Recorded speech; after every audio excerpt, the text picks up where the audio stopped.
Hello అండి, good afternoon. Welcome to my channel. మీతో మీ శ్రాంతి Krishna. So ఇంకొక జాబ్ ఆపర్చునిటీ అయితే మనకి పోస్ట్ చేయడం అయితే జరిగింది. సో అందుకే త్వరగా పోస్ట్ చేస్తే మీరు కూడా అప్లై చేసుకుంటారు అనే ఉద్దేశంతో ఈ వీడియో అనేది చేస్తున్నాను అనమాట. సో ఇంకా జాబ్ ఆపర్చునిటీ వచ్చేసి మనకి కాగ్నిజెంట్ కంపెనీ నుండి మాట. సో ఇక్కడ మీరు స్క్రీన్ మీద చూస్తున్నారు కదా. సో మన డెసిగ్నేషన్ వచ్చేసి వీళ్ళు గ్రాడ్యుయేట్ ట్రైనీ అనే నేమ్తో మనల్ని అయితే హైర్ చేసుకుంటున్నారు అనమాట. అండ్ ఇంకా ఎడ్యుకేషనల్ క్వాలిఫికేషన్ వచ్చేసి 3 ఇయర్ గ్రాడ్యుయేట్స్ ఎవరైతే ఉన్నారో వాళ్ళందరూ ఎలిజిబుల్. అంటే 3 ఇయర్ గ్రాడ్యుయేట్స్ అంటే మీకు డౌట్ రావచ్చు. 3 ఇయర్ గ్రాడ్యుయేట్స్ అంటే డిగ్రీ వాళ్ళమాట. డిగ్రీ 3 ఇయర్స్ ఉంటుంది కదా. సో లైక్ బీఎస్సీ కానీ బీకామ్ కానీ ఇట్లాగా ఆ డిగ్రీ క్యాండిడేట్స్ అందరూ ఎలిజిబుల్. అండ్ పాస్డ్ అవుట్స్ కూడా చాలా క్లియర్గా మెన్షన్ చేశారు. 2019, 20 అండ్ 21 బ్యాచ్ మాట.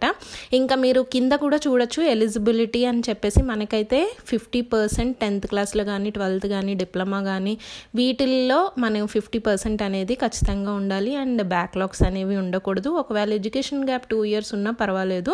బట్ పీజీ ఎవరైతే చేశారో వాళ్ళైతే అప్లై చేసుకోకూడదు అని చెప్తున్నారు అన్నమాట. సో ఇది జాబ్ ఫంక్షన్ వచ్చేసి customer or technical support. So మనం సపోర్ట్ ప్రాజెక్ట్లో వర్క్ చేయాల్సింది ఉంటుంది అన్నమాట. అండ్ వీళ్ళు శాలరీ కూడా చాలా క్లియర్గా మెన్షన్ చేశారు. 2.52 lakhs per annum అనేది ఉంటుంది అని చెప్పేసి.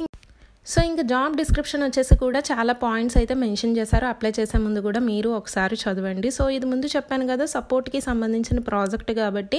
సో ఇక్కడ చాలా ప్రొడక్ట్స్ అయితే మెన్షన్ చేశారు కదా. సో ఇలాంటి ప్రొడక్ట్స్ మీద మనం వర్క్ చేయాల్సింది ఉంటుంది. ఇనీషియల్గా అయితే వాళ్ళు ట్రైనింగ్ అనేది ప్రొవైడ్ చేస్తారు. అండ్ ఎటువంటి డొమైన్స్లో వర్క్ చేస్తాము అనేది కూడా వాళ్ళు అక్కడ మెన్షన్ చేశారు. లైక్ బ్యాంకింగ్ కానీ ఫినాన్స్ కానీ ఇన్సూరెన్స్. సో ఇలాంటి డిఫరెంట్ ప్రాజెక్ట్స్లో ఏదో ఒక ప్రాజెక్ట్లో మనల్ని అయితే రిక్రూట్ చేస్తారన్నమాట. సో మెయిన్లీ వచ్చేసి మనల్ని ఎవరైతే క్లయింట్ మనల్ని కాంటాక్ట్ అవుతారో సో వాళ్ళ క్వైరీస్ ఏంటో అర్థం చేసుకొని వాళ్ళకి క్లారిఫికేషన్ అనేది ప్రొవైడ్ చేయాలి. వాళ్ళతో వర్క్ చేసి వాళ్ళకి ఒక సొల్యూషన్ అనేది ప్రొవైడ్ చేయాలన్నమాట. సపోర్ట్ ప్రాజెక్ట్ కాబట్టి సో మనకైతే షిఫ్ట్స్ ఉంటాయి, రొటేషనల్ షిఫ్ట్స్ అనేవి ఉంటాయి. మీరైతే ఫ్లెక్సిబుల్గా షిఫ్ట్స్లో వర్క్ చేయాలి అని చెప్తున్నారు.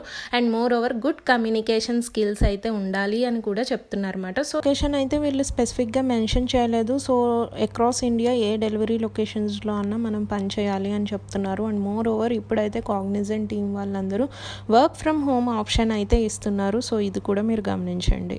సో ఇదైతే జాబ్ డిస్క్రిప్షన్ అండి. సో ఇంకా ఎవరైతే ఎలిజిబుల్ అనుకుంటున్నారో ఇక్కడ మీకు అప్లై నవ్ అని కనిపిస్తుంది కదా, దాని మీద అయితే క్లిక్ చేసేసేయండి. ఇంకొక విషయం ఏంటి అంటే మీకు ఫామ్ ఫిల్ చేసేటప్పుడు ఏదన్నా టెక్నికల్ ఇష్యూస్ ఉంటే ఇక్కడ రైట్ సైడ్ స్టూడెంట్ హెల్ప్ అని కనిపిస్తుంది కదా, దాని మీద క్లిక్ చేస్తే మీకు ఏదన్నా టెక్నికల్ ఇష్యూ ఫేస్ చేస్తే అప్లికేషన్ ఫామ్ ఫిల్ చేసేటప్పుడు మీరు వీళ్ళని కాంటాక్ట్ అవ్వచ్చు మాట. సో దట్ వాళ్ళు మీ ఇష్యూని రిజాల్వ్ చేస్తారు. సో వన్స్ అప్లై నవ్ మీద క్లిక్ చేసిన వెంటనే ఫస్ట్ మనకైతే ఈమెయిల్ అడ్రస్ అడుగుతున్నారు. సో ఈమెయిల్ అడ్రస్ ఎంటర్ చేసేసి నెక్స్ట్ అనేది క్లిక్ చేయండి. క్లిక్ చేసిన తర్వాత ఇలాగా డిఫరెంట్ స్టెప్స్లో మనం ఫామ్స్ అయితే ఫిల్ చేయాలన్నమాట. ఫస్ట్ స్టెప్లో బేసిక్ డీటెయిల్స్ అడుగుతున్నారు. లైక్ మన ఫస్ట్ నేమ్ కానీ date of birth, gender, college అన్నీ మాట. మీ కాలేజ్ నేమ్ కనిపించకపోతే మీరు అక్కడ కింద కాలేజ్ నేమ్ని పిన్ కోడ్ ద్వారా సెర్చ్ చేయొచ్చు. అంటే ఆ కాలేజ్ ఏ ఏరియాలో ఉందో ఆ పిన్ కోడ్ ఇచ్చి చూస్తే మన కాలేజ్ నేమ్స్ అనేవి అపియర్ అవుతున్నాయి అన్నమాట. సో నెక్స్ట్ వచ్చేసి మీ ఈమెయిల్ అడ్రస్ కూడా ఇవ్వండి. ఇచ్చిన తర్వాత సేవ్ అండ్ నెక్స్ట్ అయితే క్లిక్ చేయండి. తర్వాత వచ్చేసి మీ కాంటాక్ట్ డీటెయిల్స్ అడుగుతున్నారు. అంటే ఇక్కడ ఈమెయిల్ అడ్రస్ ఏదైతే ఇచ్చామో అదైతే వెరిఫై చేయాల్సింది ఉంటుంది. సో మీ ఈమెయిల్ ఐడికి ఒక ఓటీపీ అనేది వస్తుంది. సో ఆ ఓటీపీ ఎంటర్ చేసి వెరిఫై చేసుకోండి. చేసిన తర్వాత కింద మీ అడ్రస్ అది కూడా అడుగుతున్నారు. Permanent address, current address. So అవి కూడా ఫిల్ చేసేసేయండి. నెక్స్ట్ ప్లేస్మెంట్ డీటెయిల్స్ అడుగుతున్నారు. సో మీరు ఏ కేటగిరీలో లైక్ జాబ్ కోసం చూస్తున్నారు అనేది, మీ కెరియర్ ప్లాన్స్ ఏంటి అనేది చెప్పేసి అడుగుతున్నారు అన్నమాట. అక్కడ డ్రాప్ డౌన్ లిస్ట్లో ఏదో ఒకటి సెలెక్ట్ చేసుకోండి.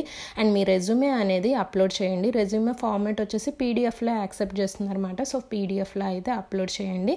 అప్లోడ్ చేసిన తర్వాత సేవ్ అండ్ నెక్స్ట్ క్లిక్ చేయండి. తర్వాత ఎడ్యుకేషన్ డీటెయిల్స్ అనేవి అడుగుతున్నారు. లైక్ మీరు డిగ్రీ ఏ స్పెషలైజేషన్లో కంప్లీట్ చేశారు, ఎప్పుడు పాస్డ్ అవుట్ అయ్యారు, స్టార్ట్ డేట్ ఎండ్ డేట్ ఏంటి, బ్యాక్లాగ్స్ ఏమన్నా ఉన్నాయా, మీ పర్సంటేజ్ ఎంత. సో ఇలాగా బేసిక్ డీటెయిల్స్ అయితే అడుగుతున్నారు. అండ్ నెక్స్ట్ ప్రీవియస్ ఎడ్యుకేషన్ అంటే 10th కానీ ఇంటర్ ఎడ్యుకేషన్ డీటెయిల్స్ కూడా అడుగుతున్నారు అన్నమాట.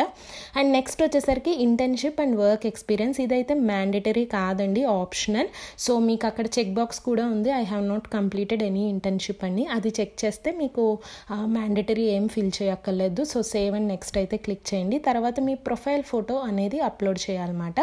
సో మీ ప్రొఫైల్ ఫోటో అప్లోడ్ చేసిన తర్వాత ఇలాగ కొన్ని క్వశ్చన్స్ అయితే అడుగుతున్నారు. లైక్ మీరు ఇండియాలో ఉన్నారా, మీ నేషనాలిటీ ఏంటి, ఈ జాబ్ గురించి ఎలాగ తెలిసింది, మీరు 3 ఇయర్ డిగ్రీ కంప్లీట్ చేశారా, మీకు షిఫ్ట్ టైమింగ్స్ ఓకేనా అని చెప్పేసి ఇలాగ కొన్ని క్వశ్చన్స్ అయితే అడుగుతున్నారు. ఎస్ అయితే ఎస్, నో అయితే నో అని పెట్టేసేయండి. బట్ పాజిటివ్గా అయితే ఆన్సర్ చేయండి. సో సెలెక్ట్ అయ్యే ఛాన్సెస్ ఉంటాయి అన్నమాట. సో వన్స్ సబ్మిట్ బటన్ మీద క్లిక్ చేసిన వెంటనే ఇలాగ ఒక పాపప్ అయితే వస్తుంది అన్నమాట, అప్లైడ్ సక్సెస్ఫుల్లీ అని చెప్పేసి. మనకి మెయిల్ కూడా వస్తుందండి అప్లై చేసినట్టు. బట్ ఇక్కడ మనకి ఒక పాయింట్ అయితే మెన్షన్ చేస్తున్నారు, you can add more details to your profile అని చెప్పేసి.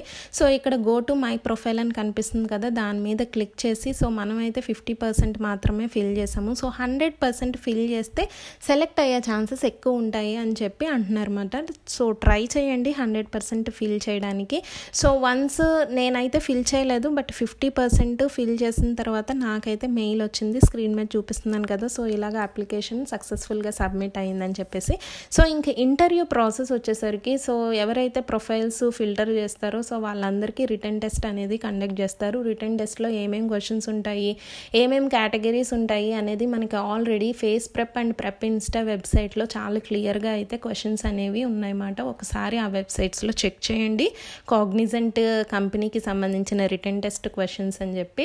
అండ్ నెక్స్ట్ రిటన్ టెస్ట్లో క్వాలిఫై అయిన తర్వాత ఇంటర్వ్యూ అనేది ఉంటుంది. So wishing you all the best. Still ఇంకా ఏమన్నా డౌట్స్ ఉంటే నన్ను కామెంట్ సెక్షన్లో అడగండి. మరొకసారి చెప్తున్నాను, ఇది లాస్ట్ డేట్ ఆఫ్ అప్లికేషన్ వచ్చేసి 30th October వరకు ఉంది. సో మరికొన్ని మంచి జాబ్ కంటెంట్ ఇన్ఫోస్తో మీ ముందుకు వస్తాను. అంతవరకు stay home, stay safe, stay healthy. Bye, have a nice day.